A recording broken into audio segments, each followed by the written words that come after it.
I have to talk to my colleague, Dr. Demos, to get me out of PTSD from the late 80s with that song. That was the year that Tom Hanks was introduced in Big, and Die Hard, my Christmas movie, was there. So.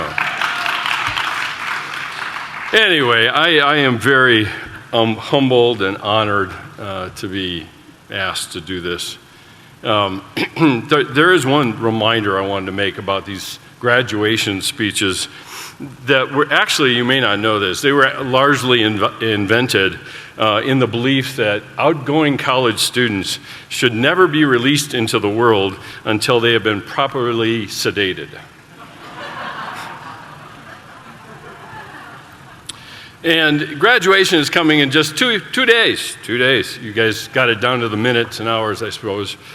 And you know, us professors don't get much entertainment while we're watching graduation, other than if I'm sitting by Jones. But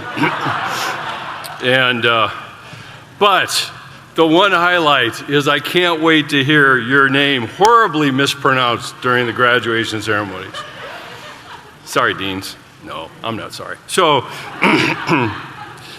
when Sharon Felker invited me to speak and explained what this talk was to be, and she said it was simply to be a time of encouragement. And of course, for somebody like me, hearing the word encouragement, now don't start laughing already. You know, the word encouragement, all of that, I hear something very different because I'm just a word nerd. And the reason is that the center of that word, encouragement or encourage, is core, Latin word for heart. The same word that we get the words cardiac and cardio, which I attempt to avoid every time I can. And ironically, the thing to keep in mind is that the heart of the word encourage is heart. Unfortunately, we've come to misinterpret this word in terms of, particularly the word courage, in terms of doing something heroic or acting bravely. And it ultimately leaves a lot of us really out of the running. In fact, courage in its original meaning and use actually meant to speak one's mind by telling all of one's heart. Therefore, to speak encouragement is actually to speak from one's heart to another's heart, which is what I want to try to do in these few minutes I have. Richard Foster, the author of Celebration of Discipline, once commented, "The desperate need today is not for a greater number of intelligent people or gifted people, but for deep people." The reality is that we can develop our intelligence. I mean, after all, that's why you're here and beyond here. We can develop our giftedness by practice, discipline, focus. But how do we develop depth? If Foster's right, and the desperate need today is for deep people, then what in the world can you do? Unfortunately, depth is not something we can manufacture or put on a list of personal objectives. The irony is asking the question, how do I become a deep person, is a little bit like asking the question, how can I become spontaneous? Instead, you must be ready to explore your own personal darkness when it appears, not flee from it. What do I mean by darkness? I mean, some might ask me, well, isn't that just the sin within us? And yeah, it is that. It's a lot more, though, I think, in my way of thinking. It's the realities of living as a human. The limitations, the shortcomings, the disappointments, and all that I think and conclude about those things. See, our tendency when we see darkness is to shine a light on it, which is fine. There's nothing wrong with that. But sometimes it keeps us from addressing or even asking the question, where did that darkness come from? Amy Grant, the popular singer and songwriter, once said, "Without black, no color has any depth. But if you mix black with everything, suddenly there's shadow. No, not just shadow, but fullness. You've got to be willing to mix black into your palette if you want to create something that's real." Depth is also the byproduct of what we do with the contrasts in our lives. If life is nothing but roses and rainbows and we flee from any darkness, then we will define adversity and difficulty as patently abnormal. The one promise Jesus gave his disciples was, "In this world you will have trouble, but take heart, I have overcome the world." Interestingly enough, our tendency is to reverse this when we view life and living and translate it into, "Take heart, I have overcome the world." Oh, and by the way, you will see some trouble.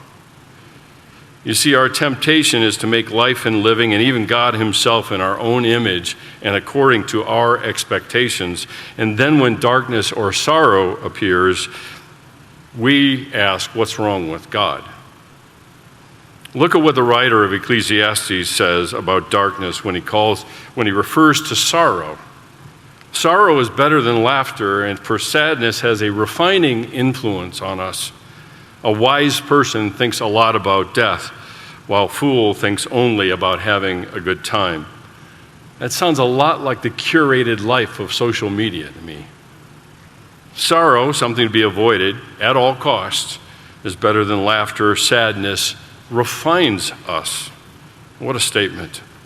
Now, let me clarify something really very quickly here. I am not advocating a spiritually prescribed masochism, because after all, I would be able to diagnose that. And I do.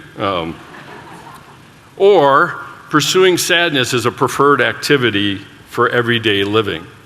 That is not my emphasis here. It's not only what we pursue, but it's also what we refuse to run from. Now, let me return to my original question. How do I develop depth? Because after all, that's what the world out there seems to need, even though it doesn't realize it. I would suggest to you that the world in here needs it too. You see, deep people are not distracted by the surface issues that are very much a part of our conversations today. They're not naive about these issues, but they have visited the deeper places of their own hearts enough to not be daunted by them. See, the quality of deep people is that they are not held hostage by their darkness or their sorrow. For most of us, when we experience something in ourselves that we reject or condemn, that issue or whatever it is holds us hostage according to our opinion or our perception of other people's opinion. We'll do anything in our power, which is the ransom payment we make, to avoid being discovered or to talk about it openly. In other words, we refuse to accept that part of us, and we end up being held hostage by it. It hangs over our heads, tempts us into distraction and diversion as a ransom payment for it to remain hidden and concealed. The one thing I know from walking the contours of my own heart, both the accepted and the rejected areas, is that I cannot change what I refuse to accept, particularly those places that discourage me the most or even disgust me. Just remember, acceptance doesn't have to do with resignation. It has nothing to do with condoning. It has nothing to do with winking at sin.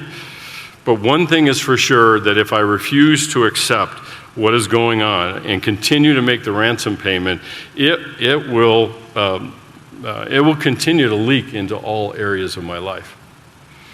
That leakage doesn't necessarily show. A lot of people won't notice it at all, but it will create a slow erosion with a final crash. I had a friend once who made the observation, hidden faults lead to moral earthquakes. So what's to be done?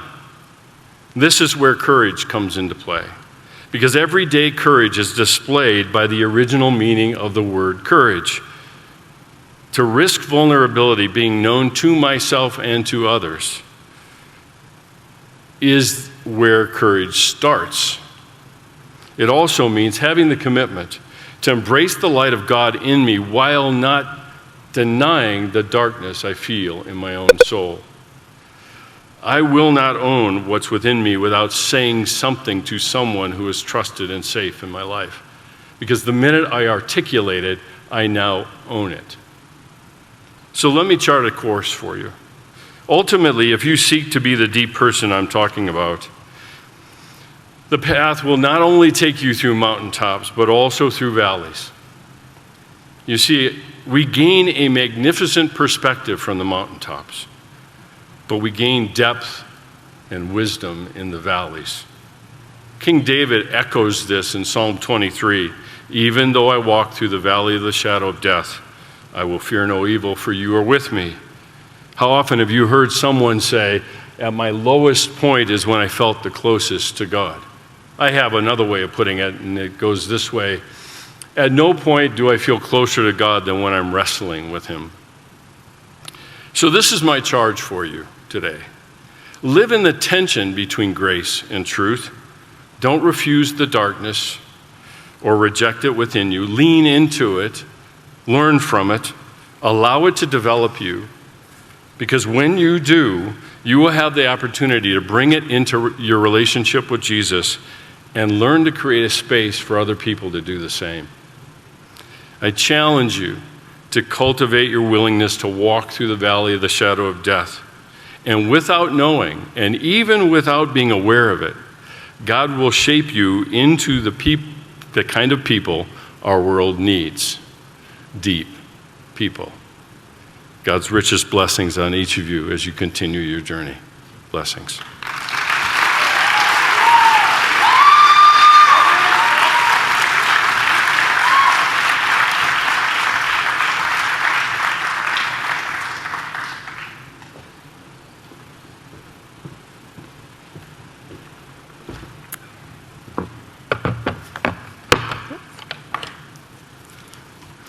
It's now time to recognize